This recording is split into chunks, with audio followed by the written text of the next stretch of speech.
Welcome to the third episode of Babble with Brennan, presented by MovieBabble. Today I have Collin and Nick on joining me, and it's going to be a great episode. We talk about the world of movies in July, everything movie-related that happened in July. A lot of Comic-Con stuff, a lot of trailers dropped, a lot of new festival news as well. Going to be a great episode.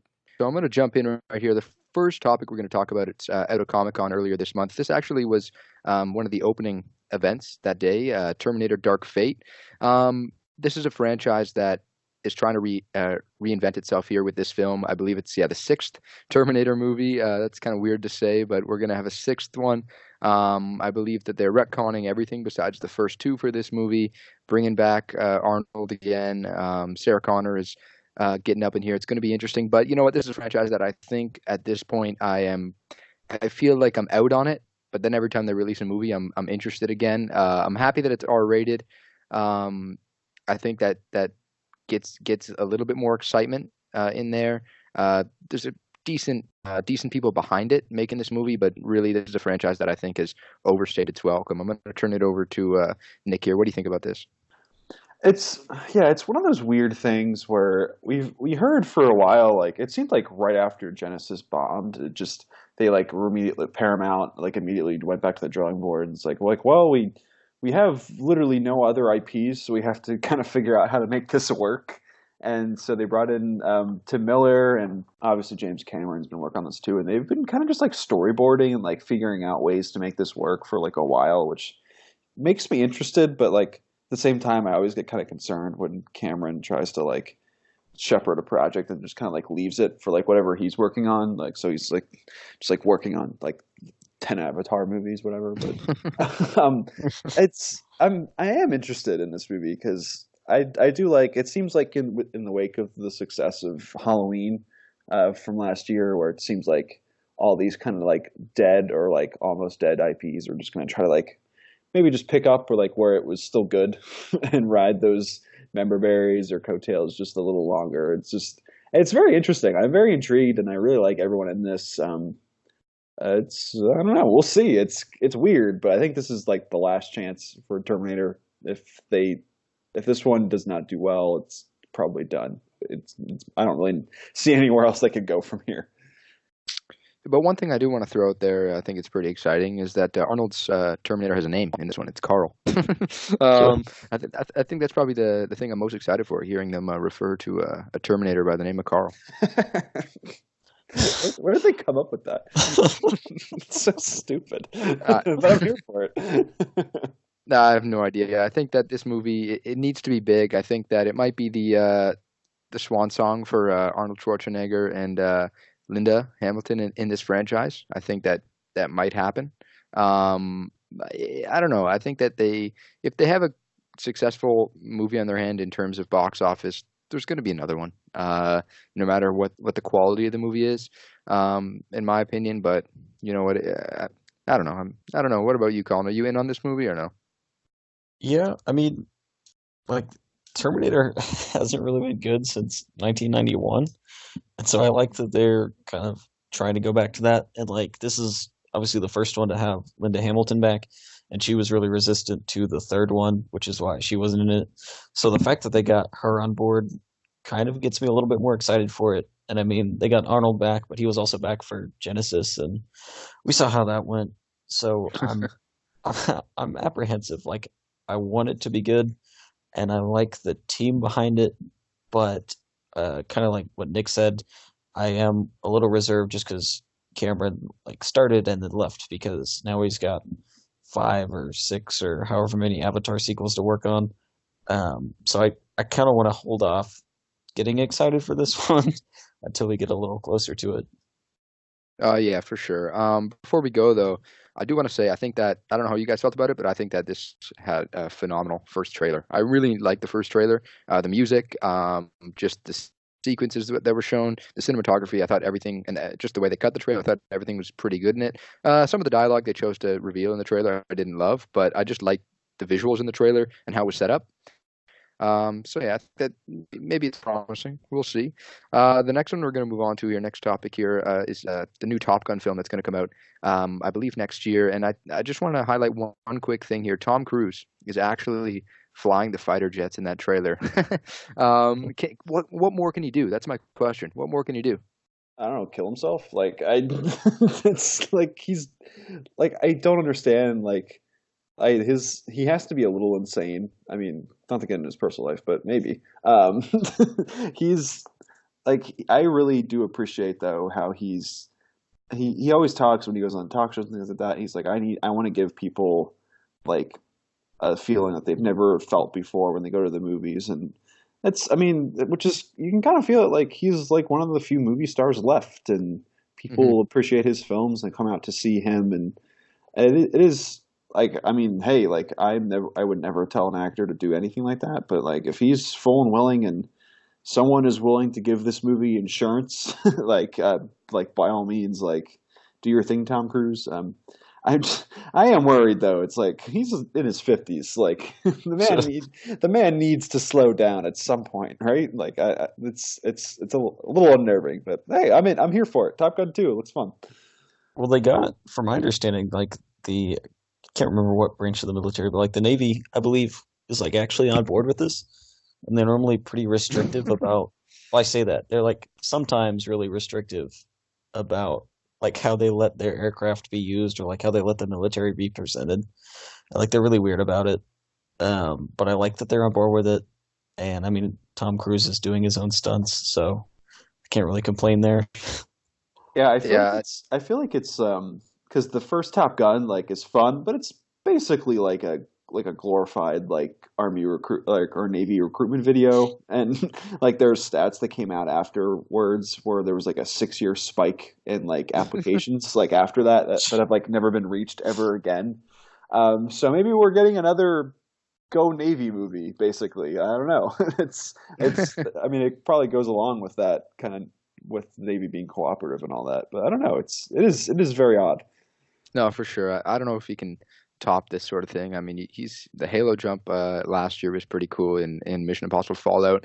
But yeah, you know what? I'm here for it. I think it's a pretty cool way to do things, and no matter what people think of him as a person, I think he is one of the last true movie stars that we have.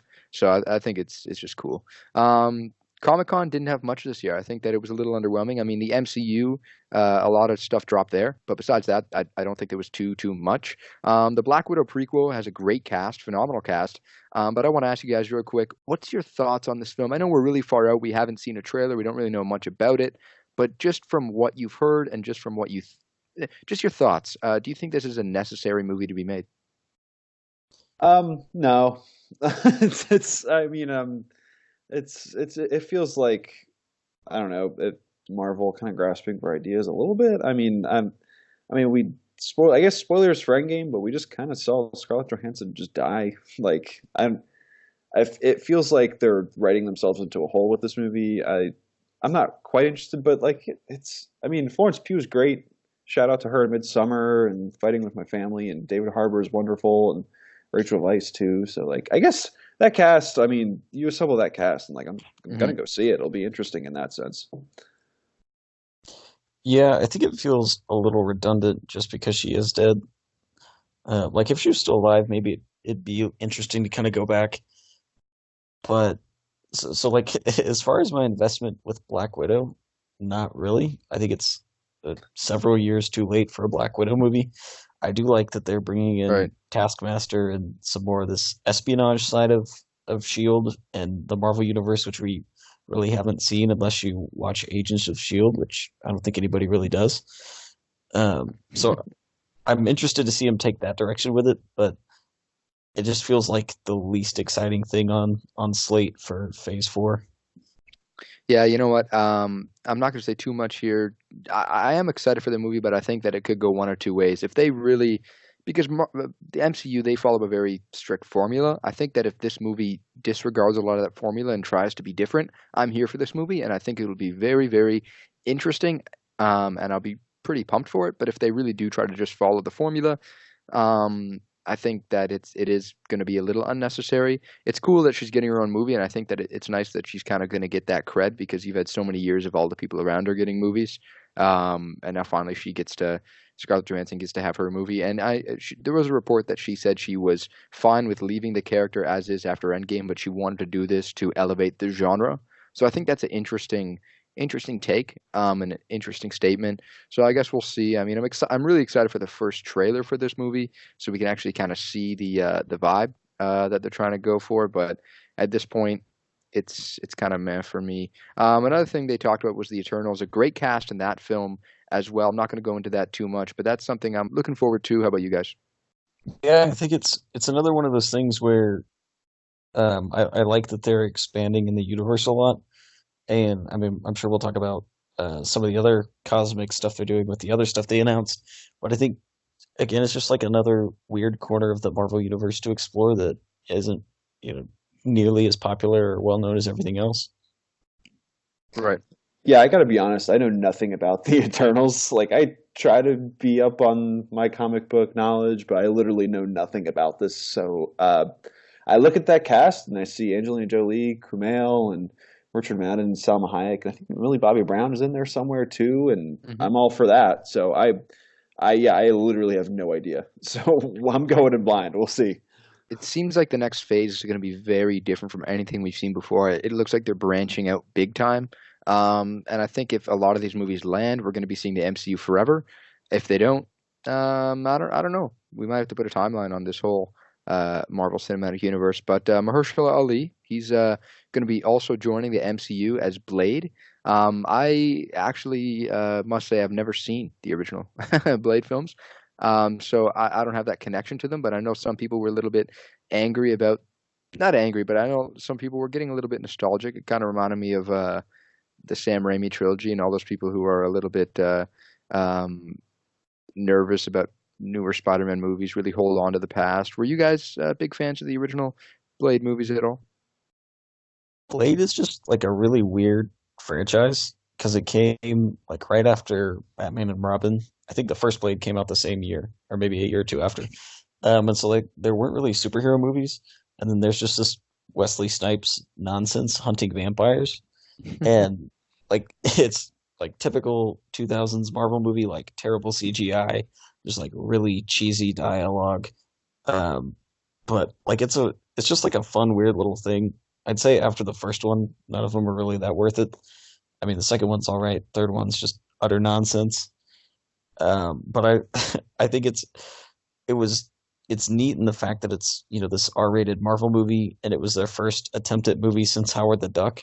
So it's like it's a weird franchise, but I like the idea of it going into the MCU, and I'm really excited to see Mahershala Ali play Blade since he's the one that kind of kicked this all off, and like he's the reason this movie's getting made. So I'm excited to see what he does with it. Right.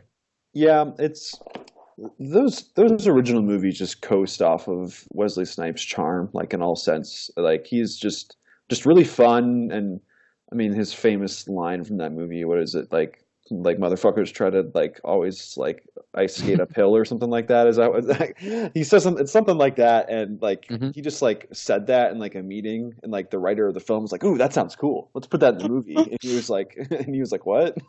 So like those movies are just like thrown together. They're late '90s, early 2000s is how. Which is kind of why like there's like a fun little nostalgia factor, because if those movies hit you at the right age, like they are so your jam. But if not, then they just kind of exist, and that's really it. So it is interesting. I hope they give Wesley a little like a cameo or something like that. Throw him a bone, because I mean he definitely needs it. That'd be cool. Point. But yeah, I do wish this is interesting. I mean, it's Mahershala Ali, and if he wants to do something, like cool, I'm here for it. My favorite little Blade anecdote is in Blade Trinity. Like the production was really troubled, and like they'd already been on their third director at that point. And there's a scene where like Wesley Snipes was so pissed with the crew that he wouldn't open his eyes, so they had the CGI eyes on top of his eyelids, and that pretty much sums up the entire Blade trilogy. Wasn't there another one as well? I think there was another one where I think David Goyer isn't, and it like he wrote Man of Steel and all the Batman movies too. Like he was the director on it, and he was so pissed with him that like they just like didn't talk Like I think like Wesley Snipes like sent him like post-it notes in character as Blade. Yeah.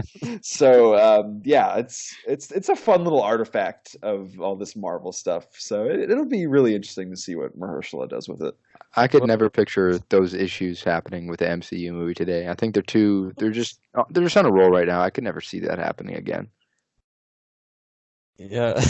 Well, like, I mean, Blade 2 was one of Guillermo del Toro. Like, that was, I think, his biggest movie at that point, and that's like part of why we got Hellboy a couple years later, is Hmm. because he was able to really pull that off. So, I mean, we owe a lot to Blade without anybody really remembering it. Right. But Mahershala Ali, for me, he's one of the best actors in it right now, in the game. So I think that that's one thing that gets me a little bit interested, and I'll probably have to go back and watch that original trilogy. So as I said, July was a month where we got a ton of trailers, and it's always exciting because you're kind of at that time of year where the summer movie season is kind of here, it's kind of passing, all those movies are out, and now finally we're getting the trailers for the movies that are coming out in the fall that we are all really looking forward to. So the first one I want to jump on here is Knives Out. The cast for this is phenomenal, and when I heard this trailer finally dropped, I was so hyped. I jumped on, I watched it, and I've watched it several times since its release. It just has such a great flow, and I'm so excited to see the interplay between all these just A-list actors and actresses. So it's going to be exciting. I know, Colin, you're looking forward to this movie. So I want to throw it to you. What do you think of the trailer? So I am unashamedly a Ryan Johnson fanboy, and Hmm. I've talked about him a lot on the site. That's why I threw it But to you. but um, I am so pumped for this. I think it's not too often that we really get like these classic, Silver Age murder mysteries, which were huge, in the 60s and 50s even. So I'm really excited to see like a modern take on that. And kind of like you said, like this is just a ridiculously good cast. We've got Chris Evans. This will be his first like really big out of the gate post MCU role. You've got like Jamie Lee Curtis and Tony Collette, who both have these really strong horror chops, and I mean Christopher Plummer's in this, and like this is just it's going to be insane. I'm so ready for it. I will consume anything Ryan Johnson throws at me. So I'm ready. Yeah, inject this movie straight into my veins. I'm so ready for it. I just love when. I mean, I like Last Jedi, and we don't need to like really go over that again because I'm tired of it. I love Looper. I think is one of the best movies of the decade. I freaking love that movie, and I love when he gets to play with a really neat idea on like a pretty substantial budget. I think that's his wheelhouse because he's really inventive as a writer. And just as a filmmaker, I think he does some really interesting things, and he really plays with expectations really interestingly in all of his movies. So I'm all in. This movie looks great, and Chris Evans looks like he's like this is like the most like charisma I've seen from him forever. He just looks like Hmm. he's playing like a really fun character, which I'm just all here for. Just yeah, we this cast is crazy and looks like people are having a ball in it. So like I just can't wait. This Thanksgiving can't come soon enough. No, for sure.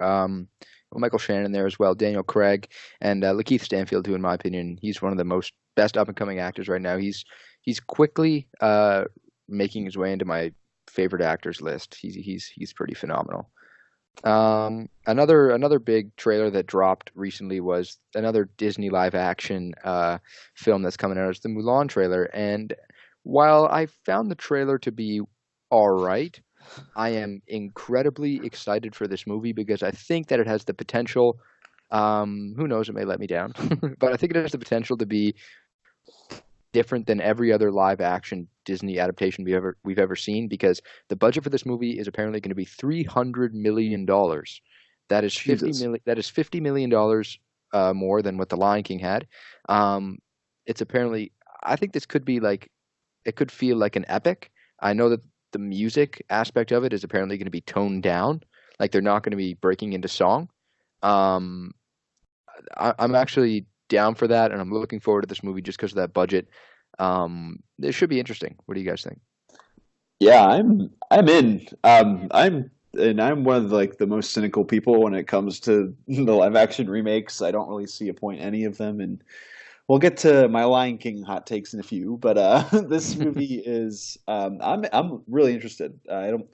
I don't think there's going to be any music in it as far as I know, which is just fascinating. You mentioned that earlier, but I this looks fun. It's an epic. Like we don't get a lot of these movies, and if Disney wants to use their property to do something interesting, like by all means. I've just been I've just been so annoyed when they don't try anything new with any of their properties when they remake all these movies. So it's really fun to see them try something. So I hope it does really well, and I'm really fascinated to see it. For sure. Yeah, and I think this kind of falls in the same vein as Jungle Book in the fact that it's a recognizable, well-known property, but it's not like one of the really beloved, like everyone worships this Disney classics. And so I think they have a lot more freedom with that, and they've been pretty public about some of the changes they're making, and like they're really trying to fix any missteps they made culturally with the first one.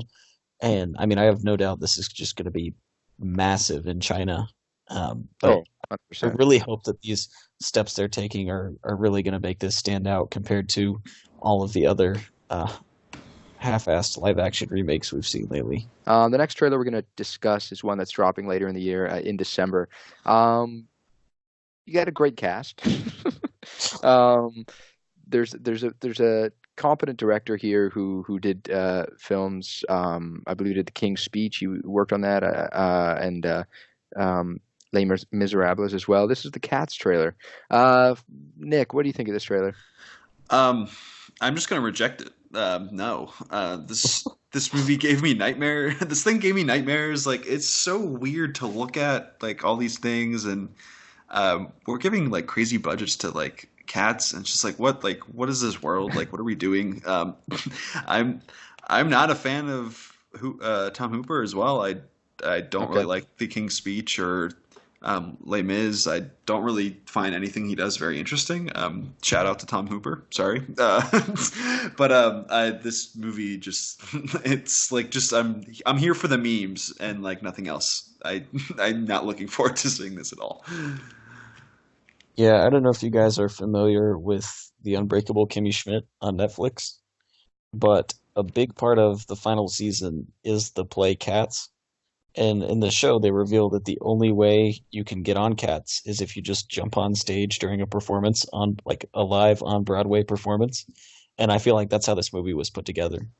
They just like anybody who wants to be a part of this, jump on. And then we got the nightmare that is the Cats trailer.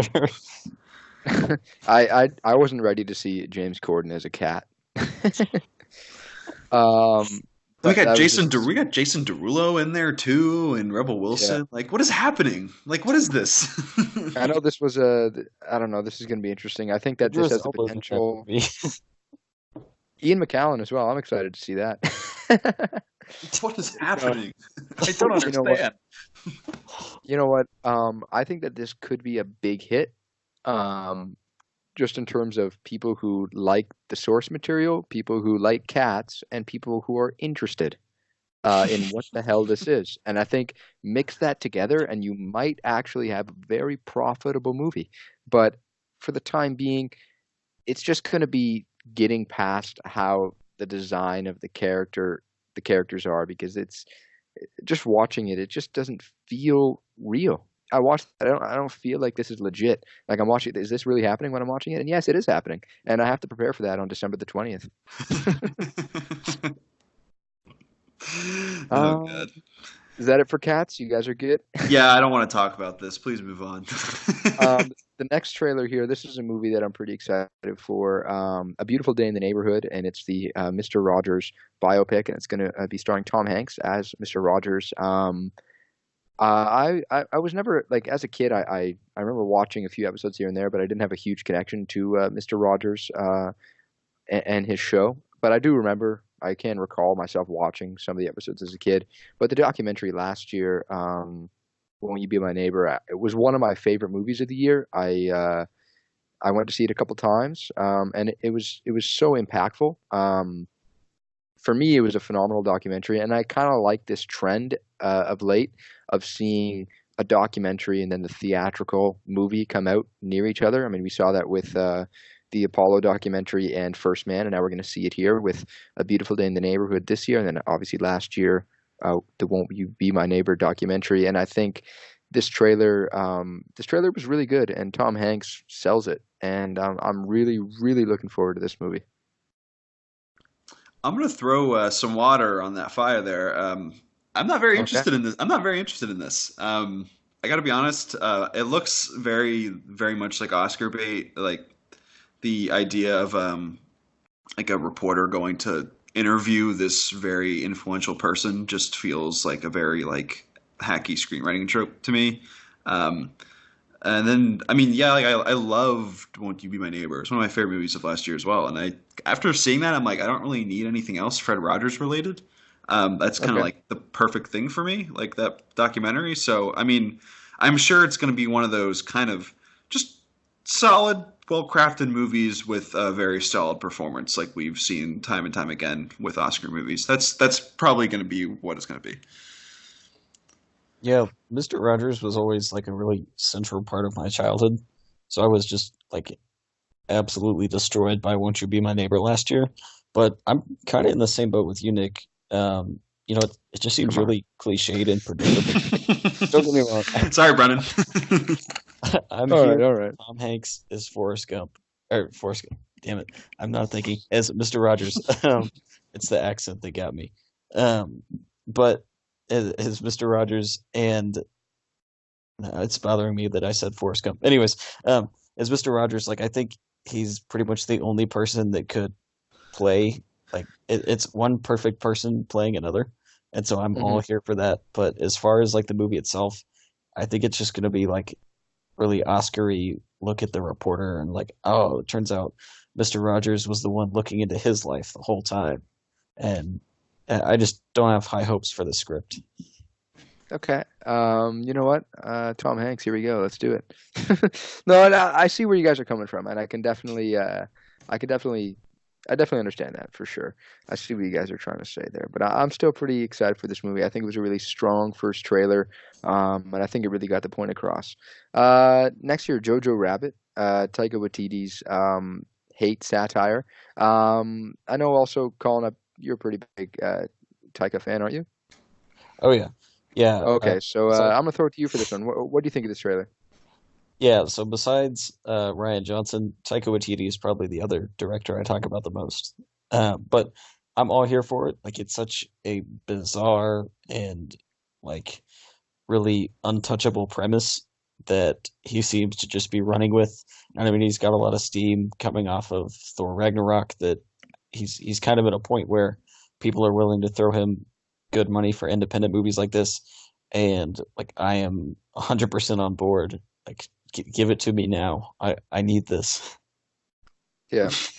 Every time I see Taika do something, I just start giggling. He just makes me laugh. Like, he's so silly, and the idea of him and New Zealander just becoming Hitler is just it's so funny to me. And he has a couple like subtle moves in the trailer where he comes out from behind the tree, and at the end where he just kind of like gives like the aw shucks with his arms out.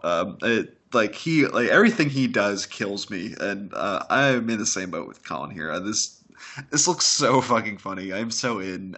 It just looks so ridiculous, and I'm here for it. And we have like Scarlett Johansson in this movie too. Like it's a very interesting project to me.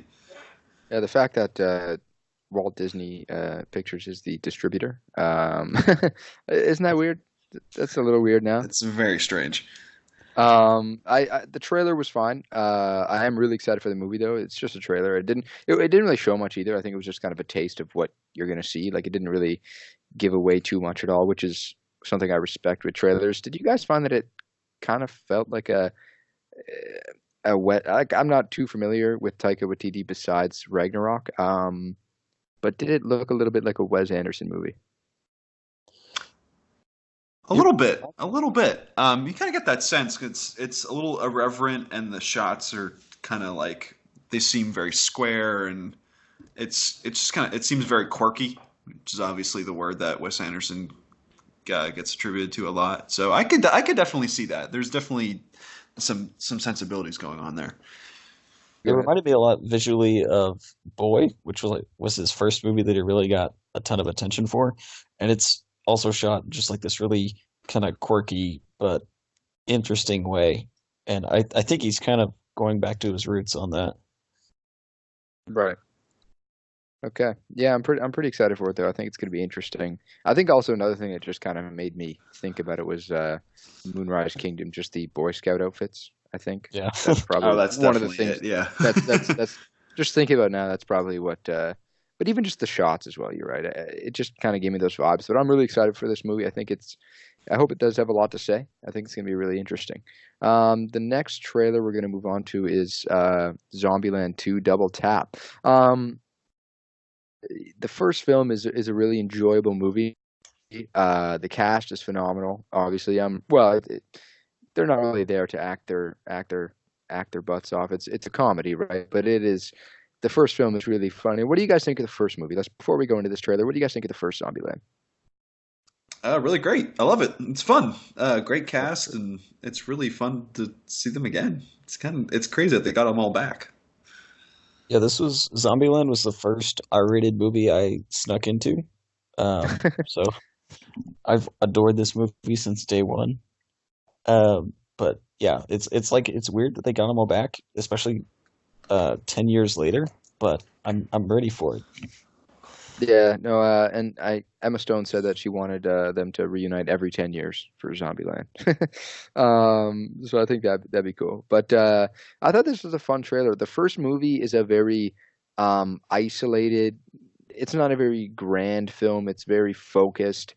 There aren't too many people besides the four. Are there any more even? Well, there's Bill Murray in there, but besides the main four, I don't remember if there are any others besides them and Bill Murray.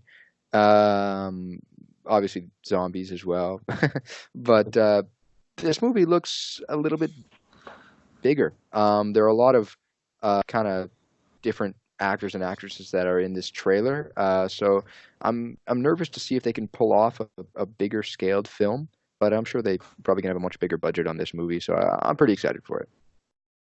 Yeah, and it'll be interesting because Zombieland kind of kicked off the zombie craze, or was it I think it came out the year before The Walking Dead.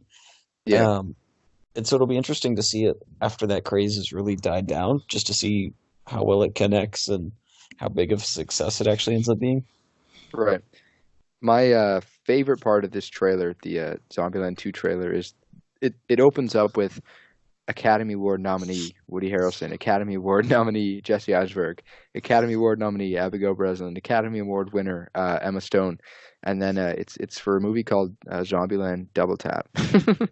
So it's just funny. It's just funny, and I think it's just it's going to be cool to see them all together again. So I'm looking forward to this movie. Yeah, I mean, it's weird with me. When I always see a Sony movie, I always kind of think of the like the thought process behind it, because I mean you had the leaks and all that. Like we have a good sense of how they operate. So it's like, oh, they need another movie that they have IP with that people can recognize, and so it's we'll bring Zombieland back and everyone will enjoy it. It'll make so much money. And I mean, I hate to be that cynical, but I'm sure this movie will be really fun. But I could never get past that when I see a Sony movie, because it just all of their moves seem incredibly obvious to me. Right. No, yeah, I can see that for sure. Some other big things here in July. We had some massive movies come out this month.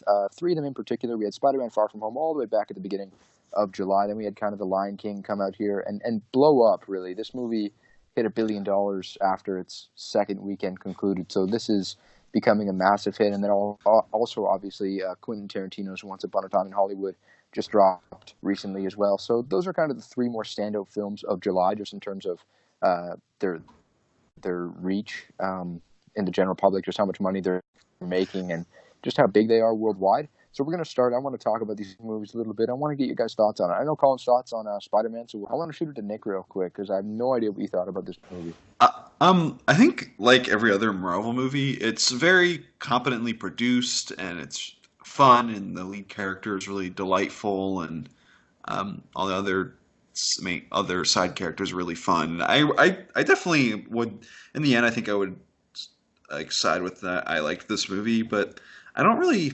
It's hard to pin down like how like necessary it is. Like what like I don't really know what this movie is like about or like how much staying power it's going to have, which is really interesting because I'm having trouble recalling a lot of this movie since I've seen it, which hasn't been too long ago. It's fun. I think it kind of falls into like the Ant-Man and the Wasp scene of all these Marvel movies where they're fun, but like you're going to just immediately forget them. So that's just kind of where I'm at. It was fine. I know a lot of other people love it, and I think you guys did too. So it's perfectly enjoyable. And so that's kind of all I have to say about it.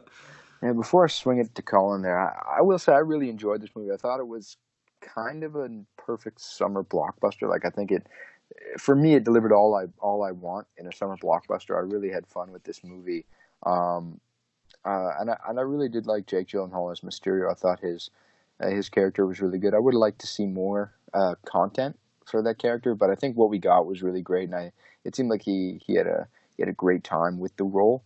So I give this movie some thumbs up and some props because I really enjoyed it. And I thought it was a perfect kind of post-Endgame movie because Spider-Man it's your friendly neighborhood Spider-Man. It's smaller scale, but still at the same time expanding the universe a little bit. So I thought it was a safe first movie out the gate. What do you think, Collin? I'm sure we'll talk about it in a little bit, but I think it's just been a really disappointing summer for blockbusters. And Spider-Man was one of the few blockbusters that I like genuinely really enjoyed. And I think it was just a nice little refresher after Endgame, really scaled back, really kind of got down to basics with Spider-Man again. It was just a lot of fun. For sure. The next movie I wanted to touch on real quick is the one that, as I said, it's Lion King. It's already past $1 billion. This movie is just exceeding all expectations that I thought kind of were kind of cooling off nearing the release of this movie. But then this thing just blew up. It really is defying the odds, and it's showing that it doesn't really matter. These Disney movies will just make a ton of money, and they really have hit the jackpot with this one in particular. Collin, I know you're a huge fan of the original. So what do you think of this Lion King live action-ish remake? I mean, and I talked to Nick about this when we talked about Lion King on the other podcast, but it's one of those movies that like it's really hard to hate just because I do like have really fond memories of the Lion King and like will always kind of carry that with me. But it just like it felt kind of boring at parts. You know, there's nothing really new added to it. It's just kind of your typical Disney remake. It felt very adequate, not anything more, anything less, in my opinion. Yeah, no, I really wanted to enjoy this movie. I thought it was pretty beautiful to look at. And I'm going to say my opinion on what I think they should have done in a little bit after Nick kind of gives his input. Mine's a little out there, but this movie was all right for me. It didn't really hit on all the levels that the original one did. I thought that the new cast, while they did their best, I think that they are second best. They're not great. You have some great performers and artists in this film, but they didn't elevate the movie for me. I mean, Timon and Pumbaa, that was probably, and Zazu. I think they all did great. Those voice actors. Seth Rogen was really funny in this movie. He really did a good job, and you can tell that that's kind of the only areas where they really tried to do something new. Because I watched the original Lion King literally a couple of days before I went to see this live action remake, and I think that may have hindered my opinion on the movie a little bit because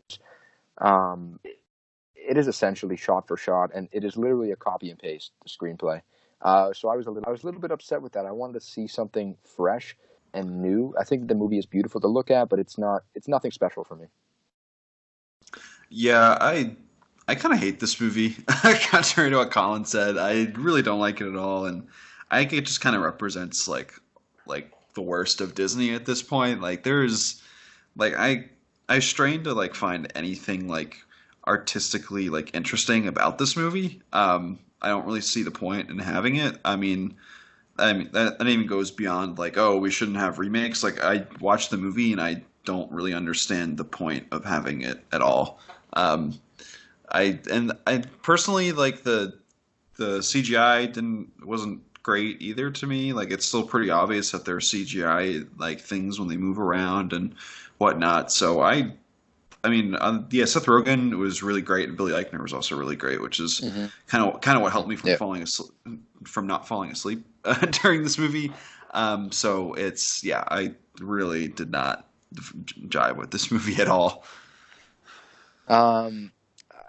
It's really tough because, in my opinion, I think that the original one is one of the greatest animated movies of all time. If I had to pick Mount Rushmore for animated movies, pick 4, I think I'd put it on there for me personally.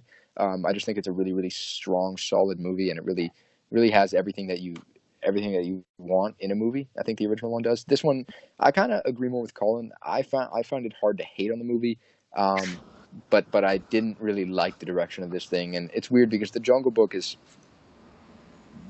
remake is far superior to this remake.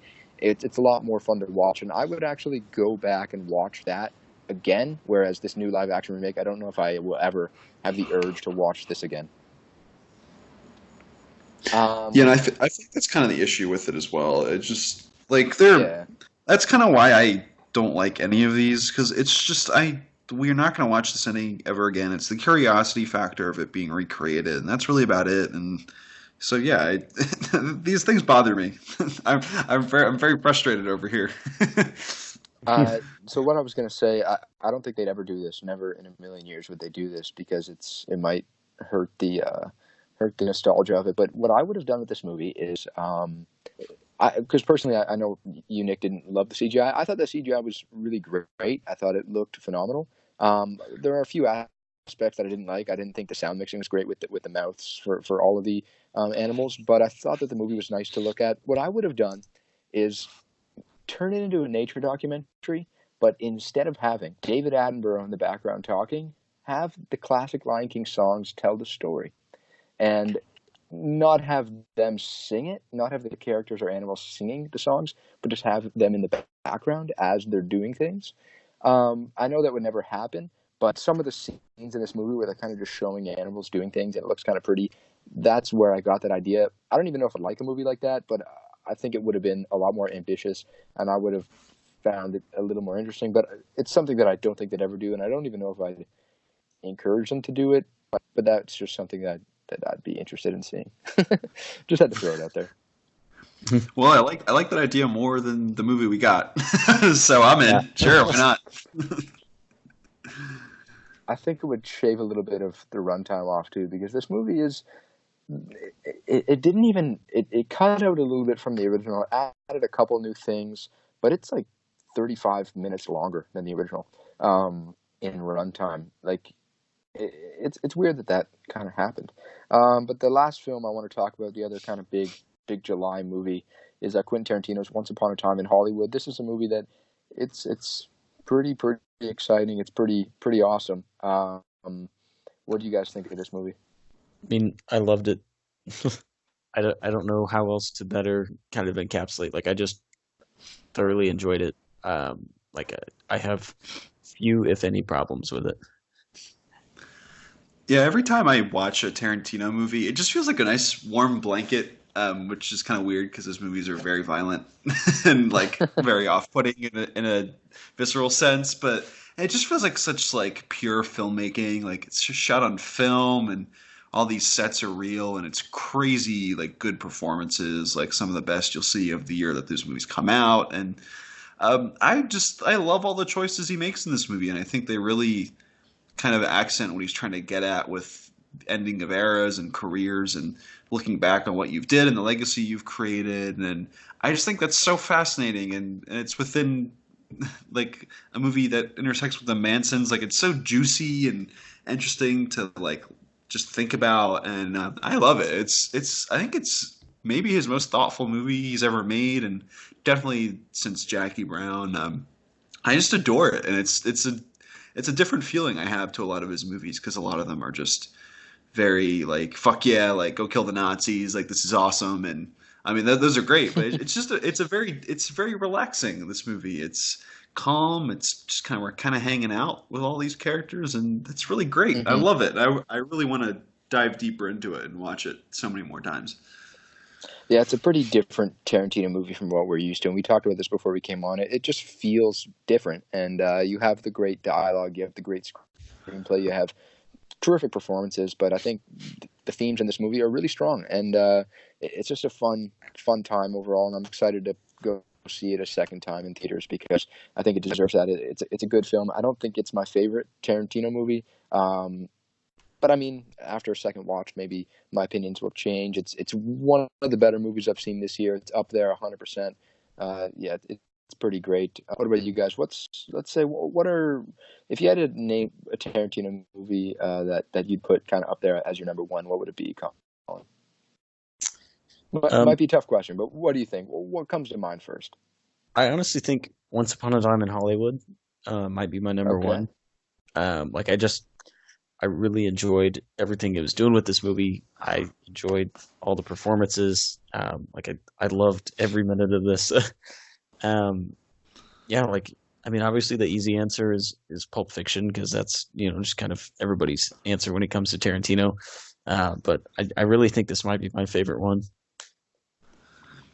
Yeah, I think his best movie is Inglourious Bastards. I would never argue with anyone who says Reservoir or Pulp Fiction is his more influential movie because that's just like a fact. Like those movies changed how we film movies.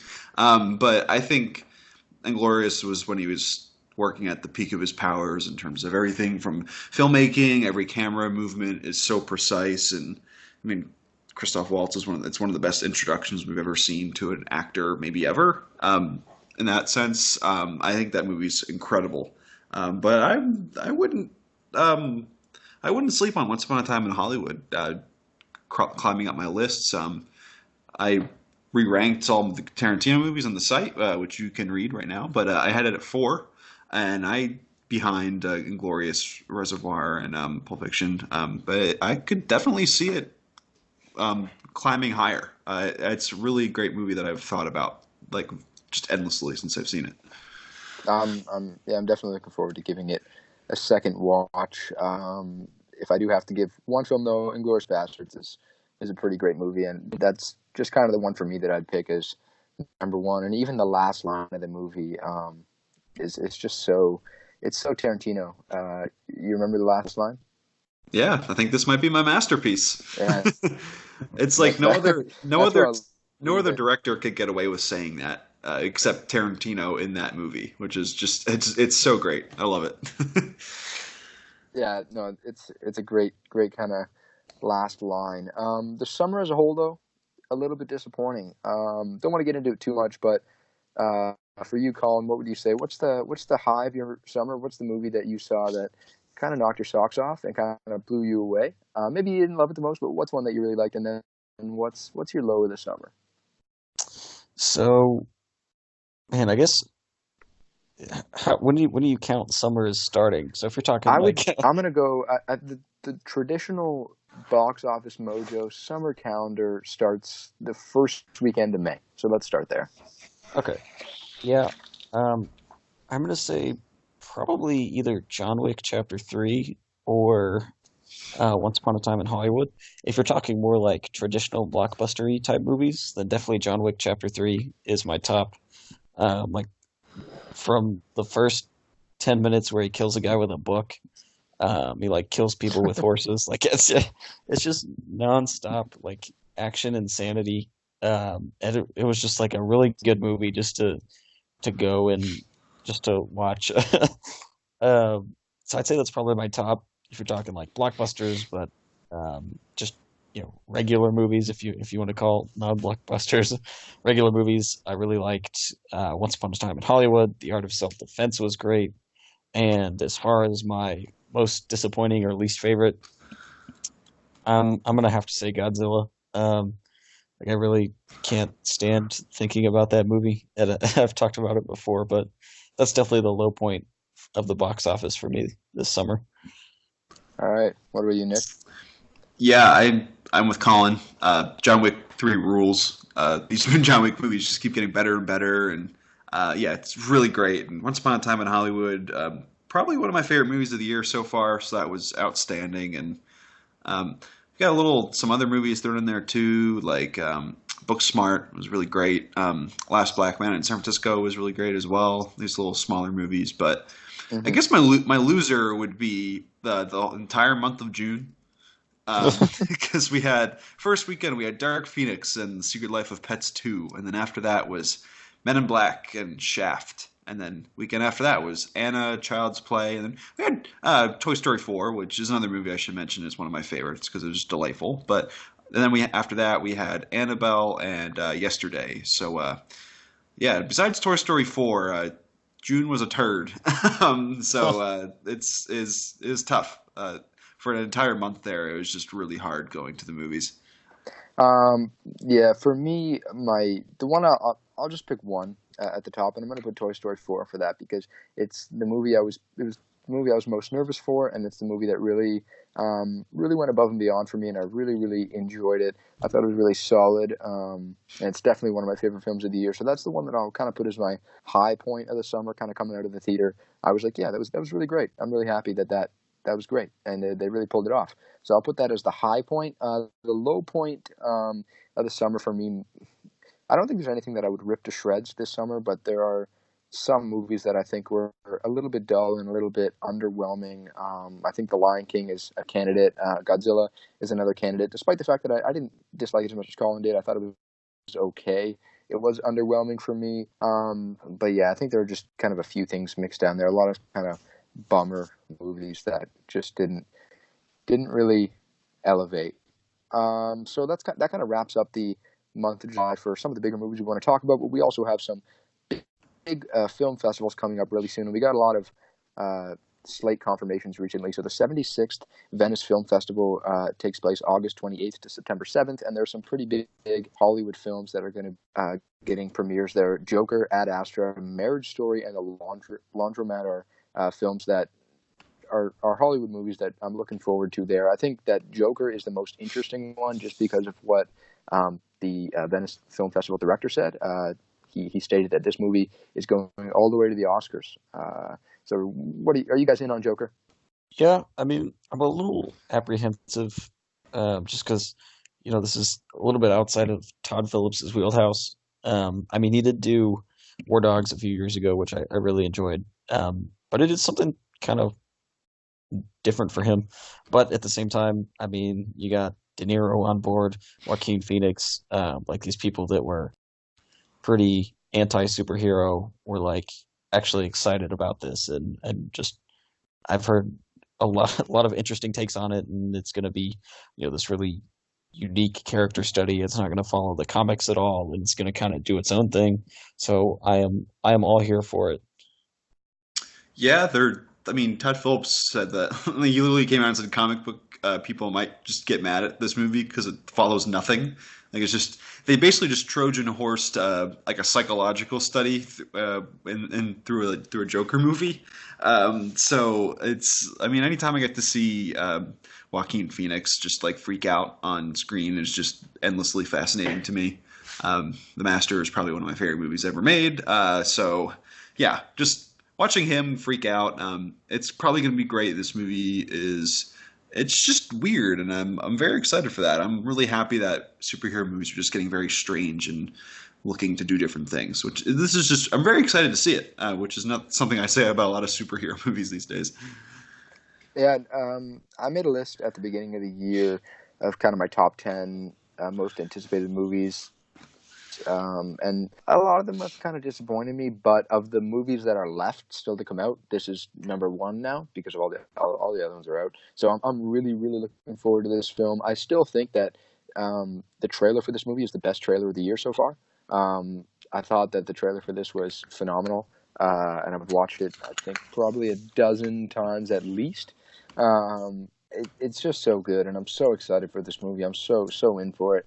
I just really hope they do pull it off. And the words from the Venice Film Festival director there, him saying like his confidence in this film, I think that's interesting to hear. And are you guys surprised that it's taken kind of the festival route, because it's going to get a TIFF premiere as well a couple weeks after its Venice premiere? So are you guys surprised by this, or do you guys think that they're really going to be going for the awards with this movie? I think it's a great sign of the content of the movie. Like they're literally just using the Joker character to have this study of a man's life gone wrong, which is just very fascinating to me. Warner Brothers is giving them just millions of dollars to do this, which is just great to me because the Joker is involved. And so that I think that's kind of where I sit on it. It's just that they're doing something just really smart and interesting with it. It's great. That's great to me. I'm all here for strange stuff. Yeah, I mean, I think it's like a really unique way to start debuting a superhero film. Like that's never really been done before, and I think it's just a testament to how different and hopefully just how exciting and good this movie is going to be. Yeah, no, for sure. Now, at the Venice Film Festival, a couple of the other ones I mentioned. Are you guys looking forward to any of those movies? Ad Astra, Marriage Story? Yeah, all of these actually.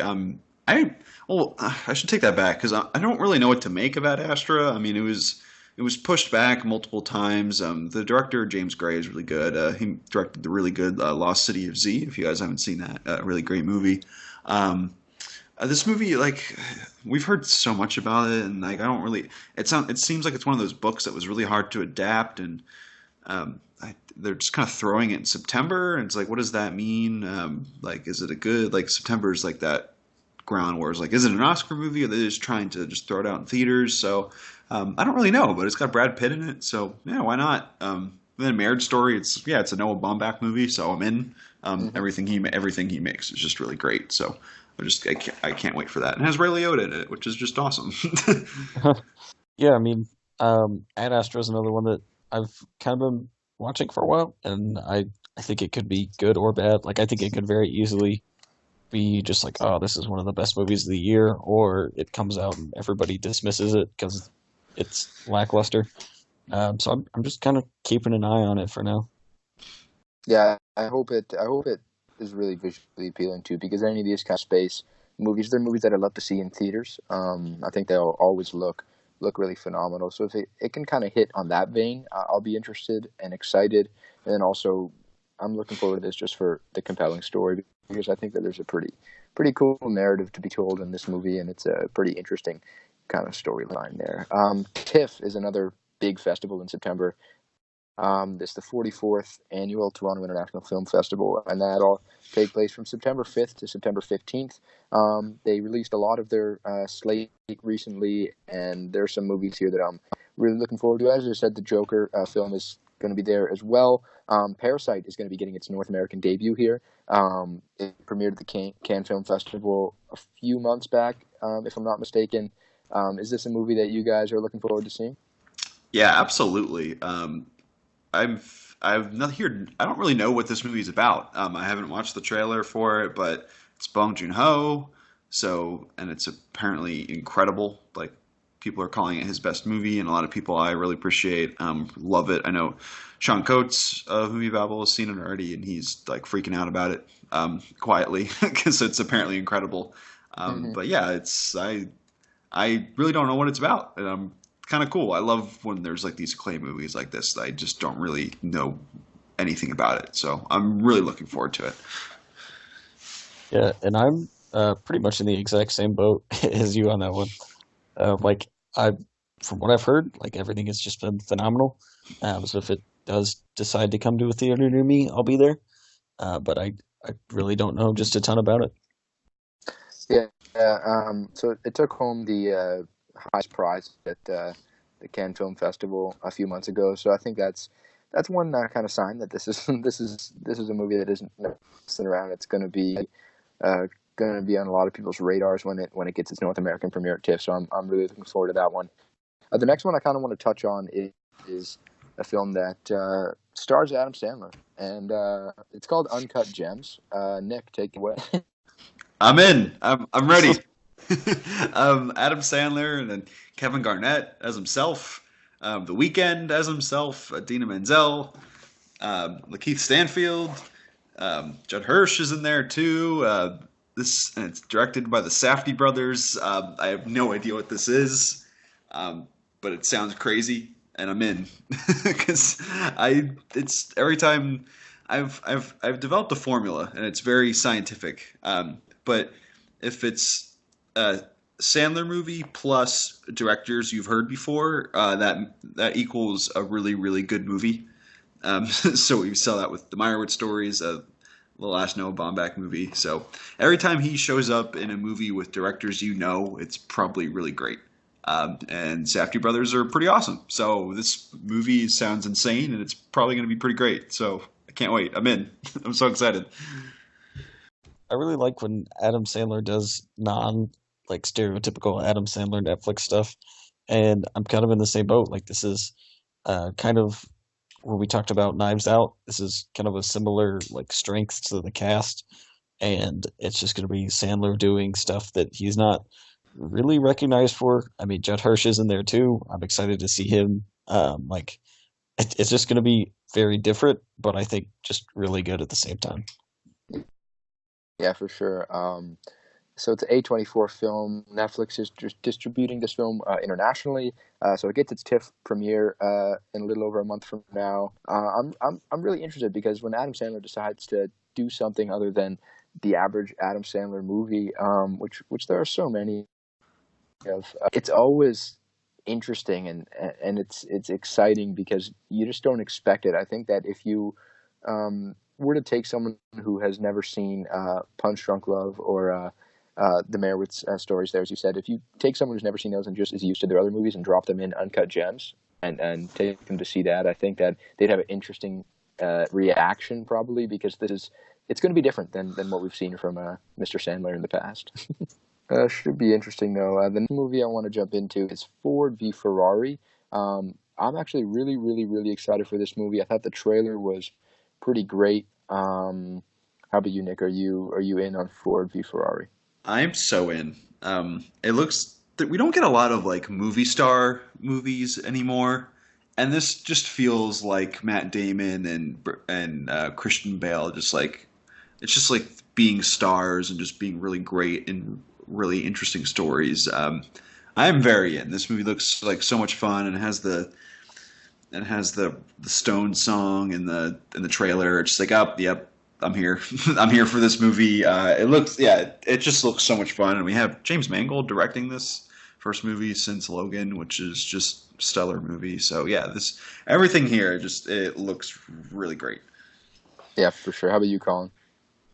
Yeah, I actually saw the trailer for it for the first time yesterday, and I'm here for it. I think it's another one of those stories that you really wouldn't think about, the creation of kind of Shelby and Ford as we know it today.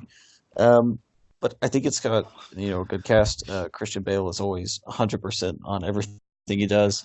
I mean, he's already lost his vice weight, so I'm ready to see him get back into it.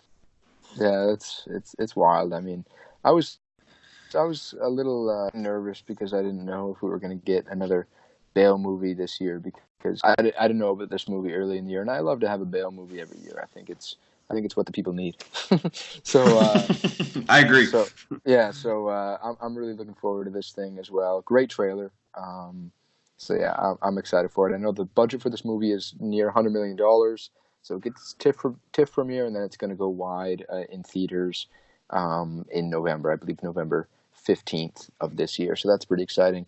The last one I want to kind of touch on here is the other big TIFF premiere, and that's The Goldfinch. The Goldfinch is going to be directed by John Crowley, and it's based off a novel of the same title. There's a great cast in this film and a phenomenal trailer, in my opinion, to go along with it. Are you guys interested in The Goldfinch at all? Yeah, I'm really intrigued by the premise. And it seems very unique, I guess. And I know there are probably a dozen movies out there like it that I haven't seen. But I'm just excited to see Ansel Elgort in it. I've really enjoyed him in everything he's done. And I mean, it's got Nicole Kidman in it. I think Sarah Paulson's in it. Pretty sure Finn Wolfhard from Stranger Things is in it. So I think it'll be a really interesting movie to watch. Yeah, I'm there too. I think it's tough because I think it's going to be. It looks great, and I'm sure it's going to be a really solid movie. But part of me part of me wonders if like this is just one of those like Oscar movies. It's like look at how important we are because it's dealing with like really weighty like themes of death, and it's just very explicit about like bombings and like, like part of me is just like, oh, this movie is just going to be a bummer to watch, and I'm sure it's going to be good, but it's like, do I really want to watch this? And I don't really know, but I think it's probably going to be really good, and it's probably going to win a lot of awards, or at least contend for them. So definitely one to look out for. But I struggle to get excited for it because it just kind of looks like a bummer. I don't really know if I want to be in that world for too long, you know. Right. No, I can see that. But I think it's interesting. Anza Elgort is a great actor, and it's going to be cool to see him kind of front and center in a big movie again. And that's pretty cool. It's going to go wide, I think, pretty soon after its TIFF premiere. So that's something to look out for, the Goldfinch. Besides that, there are a few other movies that I'm looking forward to at TIFF and at Venice. I'd love to hopefully one day attend one of these festivals and just watch everything. I know, Nick, you went to Sundance earlier this year. Before we go at the end of this thing, what's a great tip for people that are checking out movie festivals and are going to be kind of on that grind? Ooh, good question. Yeah, so this was my first major festival, and it's exhausting because I'm not quite sure. I assume TIFF and Venice and all the other ones do it similar to Sundance, but there's movies playing all day, and movies come out there's 8:30 a.m. showings, and there's midnight showings. There was one day where I went to a midnight showing of The Nightingale, which is actually coming out this week in theaters. It's 2 hours and 20 minutes. Went to bed at like 3:30, and then I went and saw Brittany Runs a Marathon, which comes out later this month at 8:30 in the morning. So it was really tough. It's really, really tough. A lot of morning. It's really interesting. It's a different dynamic. You're drinking your morning coffee as you're watching a movie. Very interesting. I've never really done that before. But I would definitely say to people, I mean, there's going to be a ton of buzzy movies. I would just say, don't get worried. Don't be too worried if you strike out on some, because I just struck out on a bunch of movies, and I walked into some that probably will be some of my favorite movies of the year that I had no intention of seeing. That's just kind of the great things about going to these cool festivals. The same thing for really wanted to go see The Last Black Man in San Francisco and other movies, and I didn't get a chance. And I ended up going to see One Child Nation, which is the documentary on the one child policy in China, which is probably going to be one of my favorite movies of the year. It's really great and a really interesting look. So just keep an open mind. You'll see things, you'll have no idea what they are, and you'll just go in based off of the title, or maybe a director or actor in it. But that's kind of it. There's just so many different things playing that you just can't. You have to keep an open mind to all of it. Yeah, for sure. That's a great little tip there. But I want to thank you guys for coming on. I think that we covered a lot of really fun stuff today. It was a really great episode. Collin, Nick, always a pleasure having you guys on. Hey, this is Brennan Dubé, the host of MovieBabble Presents Babble with Brennan. I want to thank you guys for listening to the third episode of Babble with Brennan. Check out all the MovieBabble related content on our Facebook, Twitter, Instagram, and the MovieBabbleReviews.com website.